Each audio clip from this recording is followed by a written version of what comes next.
یہ اشعار میں نے آپ کو دو تین مرتبہ تو سنا ہے، ایک مرتبہ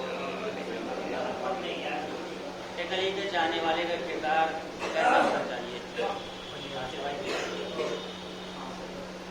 عمل ہو ایسا فرشتہ علی علی بولے، کیسا عمل؟ عمل ہو ایسا فرشتہ علی علی بولے، پڑھو نماز تو سجدہ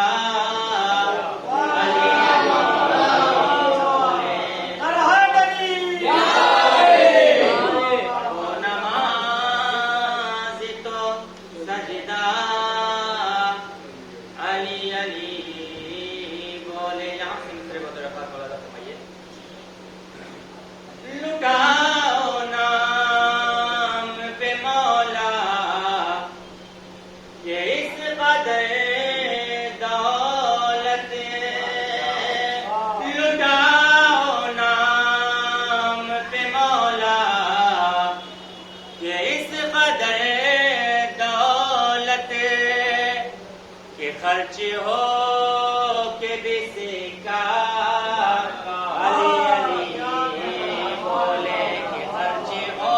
ایک نسخہ بطرفات مولانا فرمائیے کہ وہ شخص، حدیث میں بھی ہے روایتوں میں بھی ہے کہ جنت میں بوڑھے نہیں جائیں گے، جنت میں بوڑھے نہیں جائیں گے. کیوں؟ اس لیے کہ حسن و حسین جنت کے جوانوں کے سردار ہیں، بوڑھوں کے سردار نہیں ہے، تو اس لیے جنت میں بوڑھے نہیں جائیں گے.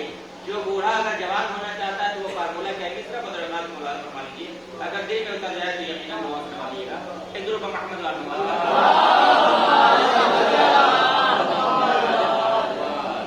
وہ شخص مثل زلیخا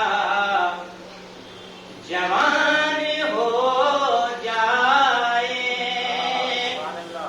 وہ شخص مثل زلیخا جوان ہو جائے، خلوص دل سے جو بوڑھا علی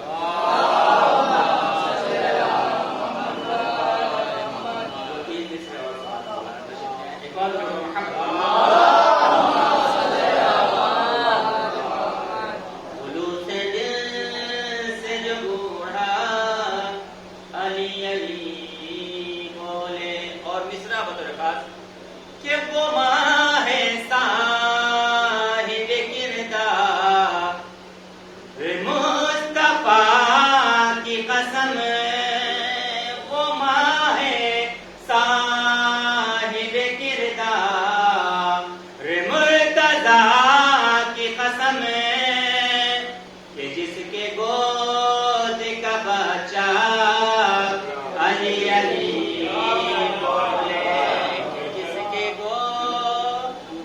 بچہ علی علی. اور جو ہم علم مبارک پر سے نا چڑھاتے ہیں بطور خاص کو ذہن میں رکھیے گا. اور مصرع کی جیسے کر رہا ہوں، چڑھاؤ اتنی عقیدت سے کہہ کے یا عباس، چڑھاؤ اتنی عقیدت سے کہہ کے یا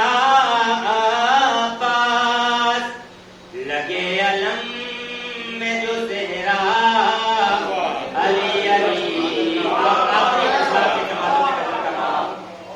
لگے علم میں جو زہرا علی علی. درود محمد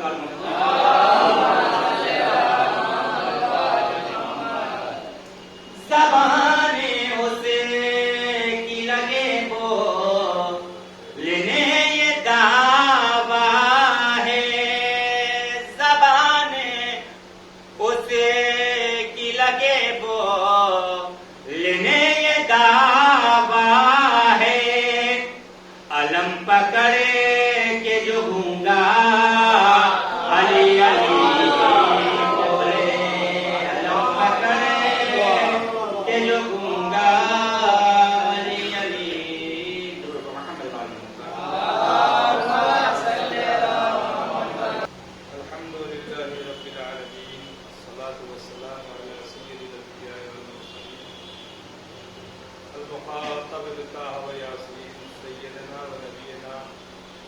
حبيب قلوبنا وطبيب نفوسنا مولانا ومولانا الكونين جد الحسنين أبي القاسم محمد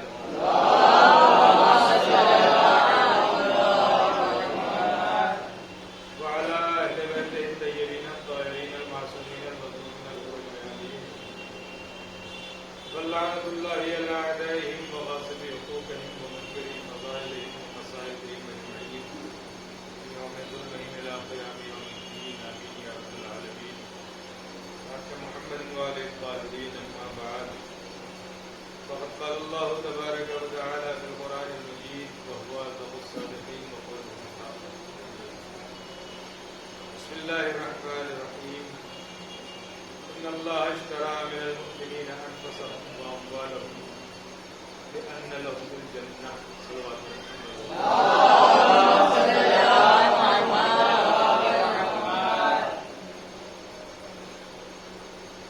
سورہ مبارکہ توبہ شورا معمرات سورہ برات کے نام سے بھی جانتے ہیں. اس کی 111 نمبر کی آیت کا ایک ٹکڑا ہے جس کو سورہ کلام میں نے آپ کو بتا دیا ہے. اس میں اللہ ایک معاملے کی طرف اشارہ کر رہا ہے. کسی چیز کی قیمت لگا رہا ہے. کیونکہ دنیا میں ہر چیز کی قیمت ہے. کوئی بھی چیز ایسی نہیں ہے جو بے قیمت ہو. ہر چیز کی اپنی الگ اہمیت ہے. ہر شے کی اپنی الگ قیمت ہے. یہاں تک کہ یہ ہوائیں، یہ بہتے ہوئے دریا، یہ بہتی ہوئی اس میں بہتی ہوئی کشتیاں، ان سب کی ایک قیمت ہے. اور وہ قیمت کیا ہے؟ وہ قیمت ابھی آپ نے پڑھی ہوگی، حدیث کے سامنے پڑھا ہے، ابھی آپ نے پڑھا ہے، جہاں اہل بیت اطہار علیہ السلام جب چادر کے اندر آ گئے تو اعلان پروردگار عالم آ رہا ہے کہ یا ملائکتی و یا سکان سماواتی انی ما خلقت السماء بنیۃ ولا ارضا مدحیہ ولا قمرا منیرا ولا شمسا منیرا ولا فلکا یدور ولا بحر یجری الا فی محبت خمسۃ ہؤلاء خمسۃ تحت الکتاب. کہ اے ملائکہ، اے آسمان پر رہنے والوں، یہ سورج ہو یا یہ چاند ہو، ہوائیں ہوں یا دریا ہو، اس کے اندر بہتی ہوئی کشتیاں ہوں، میں نے خلق نہیں کی ہے مگر ان 5 لوگوں کی محبت میں.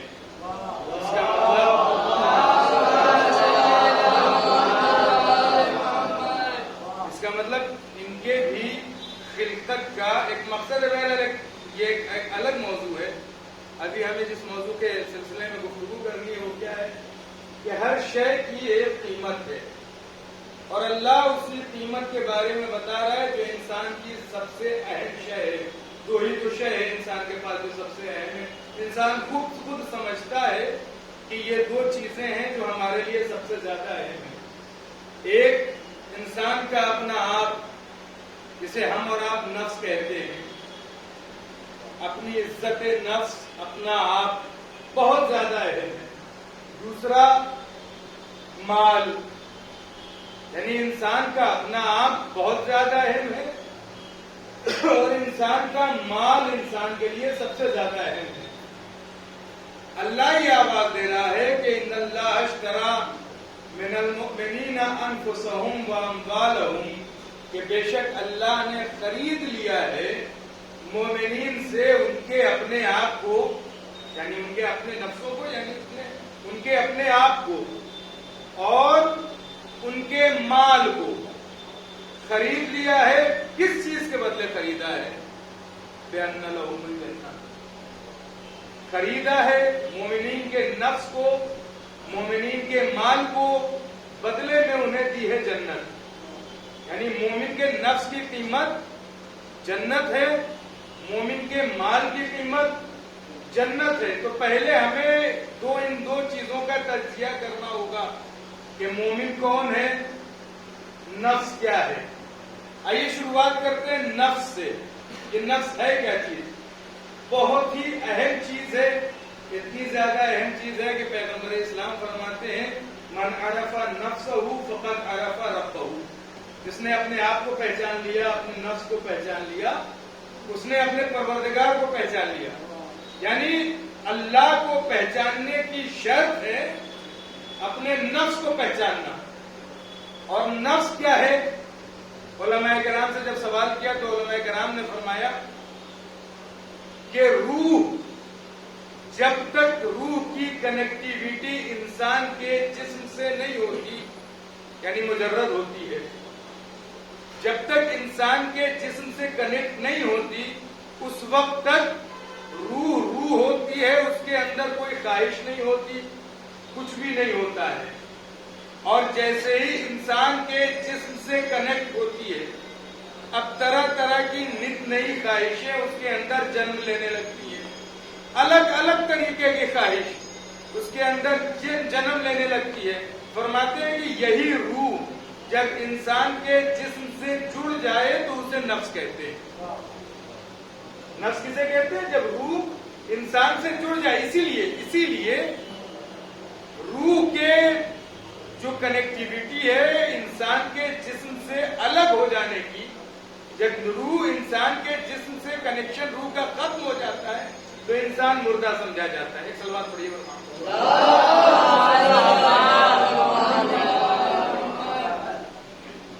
روح جیسے ہی اس کا کنیکشن انسان کے جسم سے ختم ہو جاتا ہے. یہ ایک بحث ہے علماء کلام کے درمیان کہ آیا روح انسان کے جسم میں رہتی ہے یا کنیکٹ رہتی ہے. تو مجھے یہ کہنے دیجئے، چونکہ بحث ہے میں اس سلسلے میں نہیں کہہ سکتا. علماء کا اپنا نظریہ ہے، کچھ کا الگ نظریہ ہے، کچھ کا الگ نظریہ ہے.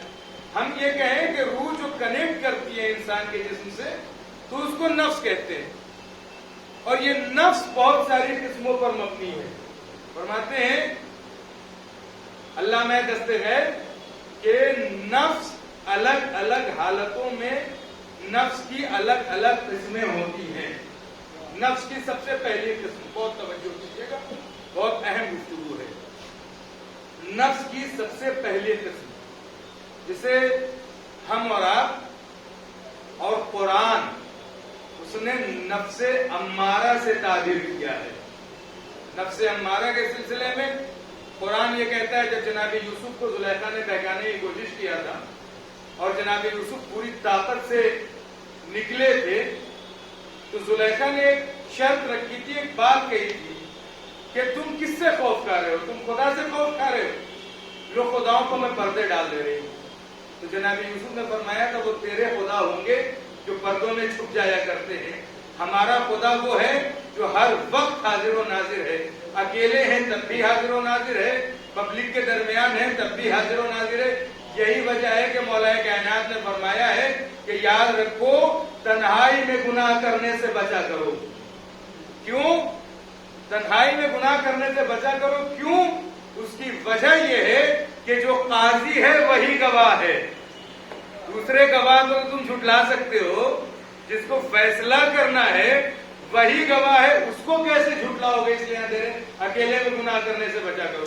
تو اس وقت کی حکایت کرتے ہوئے قرآن مجید یہ بیان کر رہا ہے جناب یوسف کے واقعات. آواز دے رہا ہے ان النفس لامارۃ بالسوء.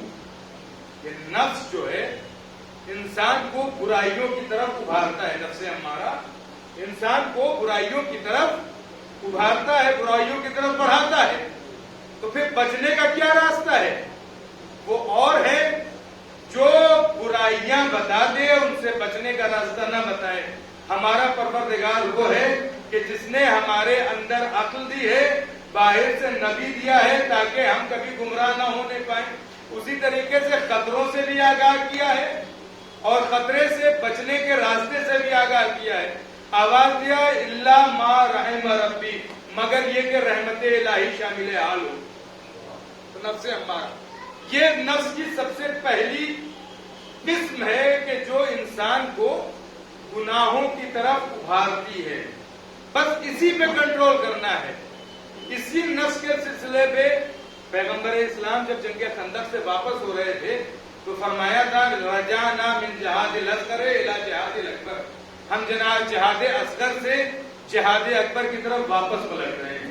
مسلمان حیران پریشان کہ یا رسول اللہ یہ کیا بات ہوئی؟ کیا مذہب جیسا پہلوان ہمارا سب سے بڑا دشمن نہیں تھا؟ کیا خیبر جیسا بڑا قلعہ ہمارا سب سے بڑا قلعہ نہیں تھا؟ آواز بھی پیغمبر اسلام نے نہیں، نہ مرحب تمہارا سب سے بڑا دشمن ہے، نہ قلعہ خیبر سب سے مضبوط اور سب سے بڑا قلعہ ہے۔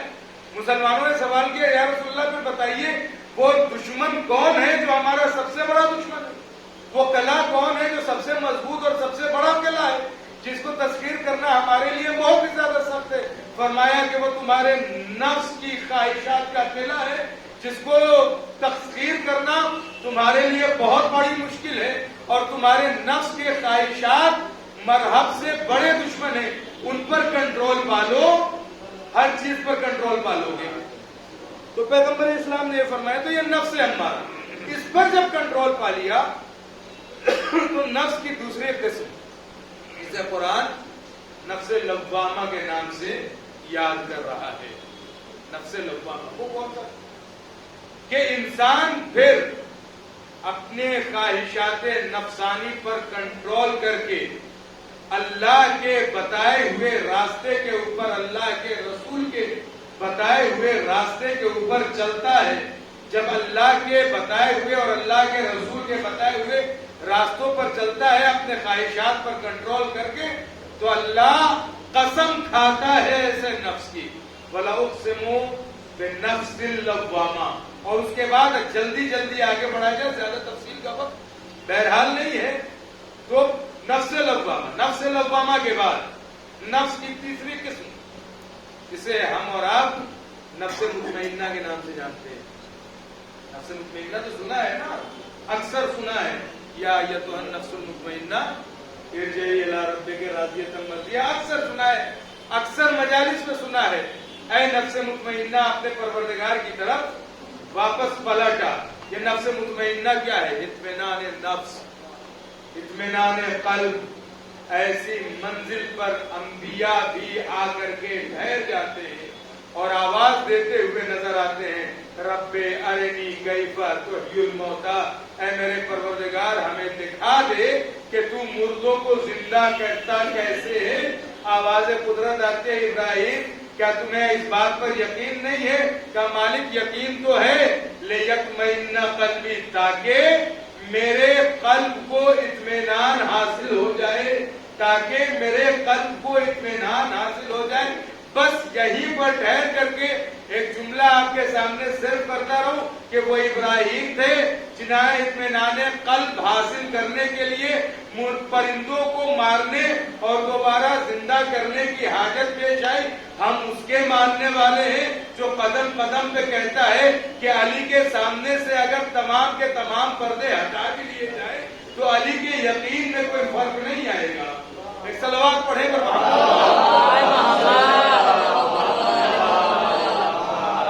نفس مطمئنہ۔ اس کے بعد راضیہ، اسی آیت میں، یا آیت النفس المطمئنہ ارجعی الی ربک راضیۃ مرضیہ۔ دو قسم اور، ایک نفس راضیہ، وہ نفس جو اللہ سے راضی ہے۔ یہ کمال نہیں ہے، کمال تو وہ ہے کہ اللہ بھی اس سے راضی ہو جائے، یعنی نفس مرضیہ۔ یہ بہت اہم ہے، اور پوری کائنات میں ہمیں صرف چند افراد ایسے ملے کہ جن کے بارے میں یا تو خدا نے گواہی دی ہے، یا خدا کے رسول نے گواہی دی ہے، یا تو خیبر میں مولائے کائنات کے لیے خدا کے رسول نے گواہی دی ہے، یا کربلا کے میدان میں امام حسین علیہ السلام کے لیے پروردگار عالم نے گواہی دی ہے۔ یا یہ افراد ہیں، یا وہ افراد ہیں کہ جو امام حسین علیہ السلام کی نسل میں تمام کے تمام ائمہ ہیں، وہ نفس راضیہ بھی ہے، نفس مرضیہ بھی ہے۔ ایک صلوات پر محمد تو یہ تو ہو گیا نفس، اور اس کے بعد سے دوسری گفتگو مومن کیا ہے، مومن کون ہے۔ عام طور پر بہت اطمینان سے سب لوگ اپنے آپ کو مومن کہہ لیتے ہیں، بہت اطمینان سے۔ مومن ہے کیا، کون ہے؟ نهج البلاغہ میں تو یہاں تک ہے کہ معرفۃ بالقلب، اقرار باللسان واعمال بالارکان. ایمان کیا ہے؟ دل میں معرفت رکھنا، زبان سے اقرار کرنا، اور اتنا کافی نہیں ہے، واعمال بالارکان، اور اپنے ہاتھ پیر اعضاء و جوارح سے اس کا اقرار کرنا. یہی تو وجہ ہے کہ صادق آل محمد علیہ السلام نے فرمایا ہے، صادق آل محمد علیہ السلام نے فرمایا ہے کونوا دعاة الناس بغیر السنتکم، اپنی زبان ہلائے بغیر ہمارے دین کے مبلغ بنو. صرف نعرہ تکبیر لگا لینے سے کافی نہیں ہے. اپنے اعمال، اپنے اخلاق کو ایسا پیش کرو کہ دیکھنے والے دیکھ کر کے یہ اندازہ لگائیں کہ غلام ایسے ہیں تو امام کیسے ہوں گے. مومن چھٹے امام کے پاس آیا ایک شخص،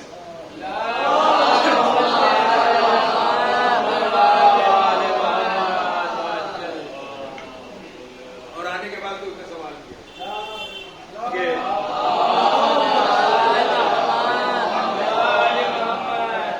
مولا یہ بتائیے کہ ایمان کیا ہے. مدینہ منورہ میں آپ کو معلوم ہے چھٹے امام کا درس لگا کرتا تھا اور شاگردوں کی لمبی چوڑی تعداد رہا کرتی تھی. آیا اور آنے کے بعد سوال کیا فرزند رسول یہ بتائیے کہ ایمان کسے کہتے ہیں، مومن کون ہے؟ امام نے جواب نہیں دیا. یہاں تک کہ درس تمام ہو گیا. امام اٹھے جانے لگے. جیسے ہی جانے لگے دوڑا پیچھے. مولا آپ نے میرے سوال کا جواب نہیں دیا ہے. مولا نے جواب نہیں دیا. یہاں تک کہ مولا گھر پہ پہنچ گئے اور جب گھر میں داخل ہونے لگے تو انہوں نے آواز دی، مولا میں نے آپ سے ایک سوال کیا تھا، آپ نے سوال کا جواب نہیں دیا. اچھا آپ ہمیں انصاف سے بتائیں کیا امام مسجد میں نہیں بتا سکتے تھے؟ بتا سکتے تھے نا. امام نے مسجد میں نہیں بتایا، راستے میں تو بتا سکتے تھے. راستے میں بھی نہیں بتایا. گھر کے دروازے پہ بتا سکتے تھے. تو گھر پہ دروازے پہ بتانے کے علاوہ امام نے یہ سوال کیا، بھائی تو مسافر ہے، آپ تھوڑی دیر بیٹھتے ہیں، کچھ کھانا وانا کھا لے، کھانا تناول کر لے، اور اس کے بعد پھر باتیں ہوتی رہتی ہے. کہ مولا کھانا نہیں چاہیے، سوال کا جواب چاہیے. آپ گھر میں ہوا، مولا بتا سکتے تھے لیکن پھر بھی گھر میں بلایا. وجہ کیا ہے؟ حکیم کا فعل بڑے لوگوں کی باتیں وہی جانے اور وہی بتائیں. مولا چاہتے تو مسجد میں بھی بتا سکتے تھے، مولا چاہتے تو راستے میں بھی بتا سکتے تھے، دروازے پہ بھی بتا سکتے تھے. گھر میں لے جانے کی کیا ضرورت تھی؟ مولا سوال کی اہمیت کو بتانا چاہ رہے تھے اور سوال کے جواب کی اہمیت کو. عام طور پہ یہ ہوتا ہے نا کہ فوراً سوال کر لیا جائے اور فوراً کا فوراً جواب مل جائے تو اہمیت ختم ہو جاتی ہے. بڑے اطمینان سے غدیر کے میدان میں پیغمبر اسلام نے ایک مولا دیا تھا اور 1 مہینہ 10-20 دن بھی نہیں گزرے تھے، مسلمان بھول گئے تھے. اور جس کو مولا بنایا تھا اس کے دروازے پر آ کر اور لکڑی لے کر کے چلے آئے تھے. امام نے وہاں نہیں بتایا، امام نے اہمیت جتائی کہ دیکھو تمہارا سوال بہت اہم ہے اور سوال سے زیادہ میرا جواب اہم ہے. گھر میں آئے، گھر میں آنے کے بعد راوی لکھتا ہے کہ مولا نے فرمایا کہ دیکھو تم جو یہ زبان سے اقرار وحدانیت الہی کرتے ہو، یہ جو نمازیں پڑھتے ہو، یہ روزے رکھتے ہو، یقیناً ان کی جگہ اپنی ہے لیکن ان کا تعلق ظواہر سے ہے، ان کا تعلق ظواہر سے ہے اور ایمان کا تعلق دل سے ہے. ایمان کا تعلق دل سے ہے، ظواہر کا تعلق دکھانے سے ہے. ایمان کا تعلق، ایمان کا مطلب یہ ہوتا ہے کہ ہماری ولایت کو، علی اور اولاد علی آل پیغمبر کی ولایت کو اپنے دل میں رکھ کر کے نمازیں پڑھو، یہ ایمان ہے. اے اہل بیت کی ولایت کو دل میں رکھ کر کے روزے رکھو، یہ ایمان ہے. اگر ان سب کے ساتھ ہے تو پھر تمہاری نمازیں بھی قبول ہیں، تمہارے روزے بھی قبول ہیں، تمہارے حج بھی قبول ہیں، تمہاری زکاتیں بھی قبول ہیں، سارے کے سارے اعمال قبول ہیں. اگر نہیں ہے، ولایت نہیں ہے، تو پھر کچھ بھی قبول نہیں ہے، چاہے جو بھی کر لو۔ پیغمبر اسلام کی حدیث کے مطابق کہ مکے میں حج کی حالت میں قتل صفا اور مروہ کے درمیان صحیح کرتے ہوئے قتل ہونے کے باوجود جنت کی خوشبو بھی اس کی ناک تک نہیں پہنچے گی اگر ولایت علی نہیں ہے۔ تو یہ مومن ایمان۔ مولا کائنات کے پاس ایک شخص آیا، جب کسی سے ملتی جلتی ہوئی بات ہے، مولا کائنات کے پاس ایک شخص آیا اور آنے کے بعد اس نے سوال کیا، مولا یہ بتائیے، پھر بالکل ملتا جلتا واقعہ، مولا یہ بتائیے کہ آپ کا چاہنے والا، آپ کا شیعہ کون ہے؟ بہت توجہ۔ مولا نے کو جواب دے دیا۔ برسات ہوئی تھی، خطبہ ختم کیا، جو لوگ زیارتوں پہ گئے ہیں کوفے میں وہ بتا سکتے ہیں کہ مسجد کوفہ سے دارالعمارہ تھوڑی دور پر ہے۔ بارش ہوئی تھی، مولا گھر کی طرف، دارالعمارہ کی طرف بڑھے۔ بارش ہوئی تھی، جہاں جہاں خشک راستہ تھا، سوکھا راستہ تھا، وہاں مولا پانی سے بچتے ہوئے اپنے گھر کی طرف گئے۔ وہ بھی بیچارہ دوڑا پیچھے مولا کے، مولا میں نے ایک سوال کیا ہے، آپ نے سوال کا جواب دے دیا ہے، یہاں تک کہ مولا دروازے پر آ گئے۔ انہوں نے آواز دی، مولا میں نے سوال کیا ہے، آپ نے سوال کا جواب نہیں دیا ہے۔ کہا دے تو دیا۔ مولا سمجھا نہیں۔ یہ بتا، جب مسجد سے باہر نکلا تھا تو کیا کیا تھا؟ بارش تھی، راستہ گیلا تھا، تو نے کیا کیا تھا؟ آواز دے، مولا جہاں جہاں آپ کے قدم تھے وہاں میں قدم رکھتے ہوئے پانی سے بچتا ہوا آپ کے پیچھے آیا۔ بس فرمایا کہ اسی کا نام تشیع ہے۔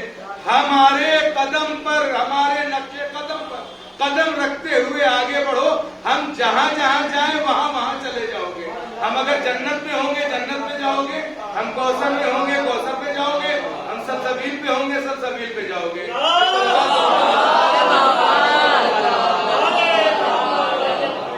تو ایمان، اور ایمان کے بعد معاملہ، یہ ایمان جب حاصل ہو گیا تو اللہ نے آواز دی، ان اللہ اشتری من المؤمنین انفسهم واموالهم بان لهم الجنہ۔ اور یہ صاحبان ایمان قرآن کسے بتاتا ہے؟ 9 صفتیں ہیں جو قرآن نے بیان کی صاحبان ایمان کی، بہت توجہ۔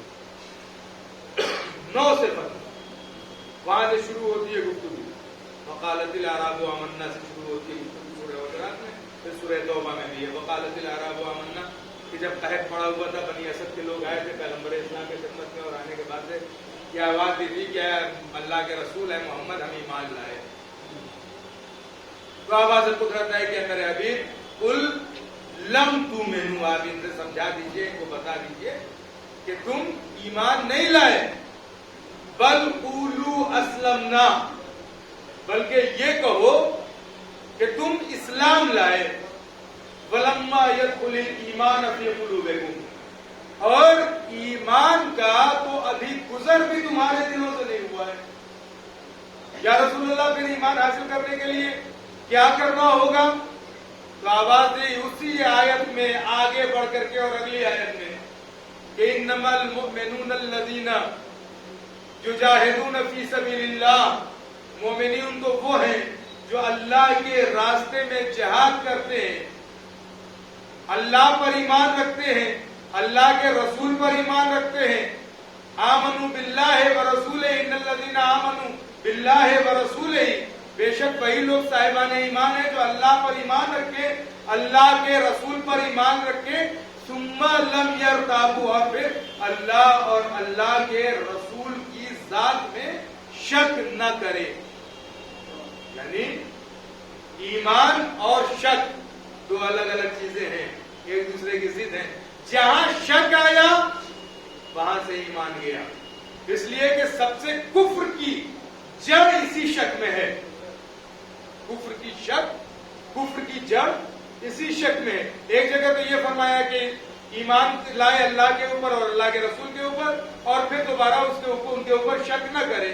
ایک جگہ ارشاد فرمایا 9 صفتوں کے ساتھ، میں نے جس آیت کی تلاوت کی ہے اس آیت کی اگلی والی آیت میں آواز دیے، ان اللہ اشتری من المؤمنین انفسهم واموالهم بان لهم الجنہ، بے شک اللہ نے مومنین سے ان کے نفسوں کو اور ان کے اموال کو خرید لیا ہے، بان لهم الجنہ،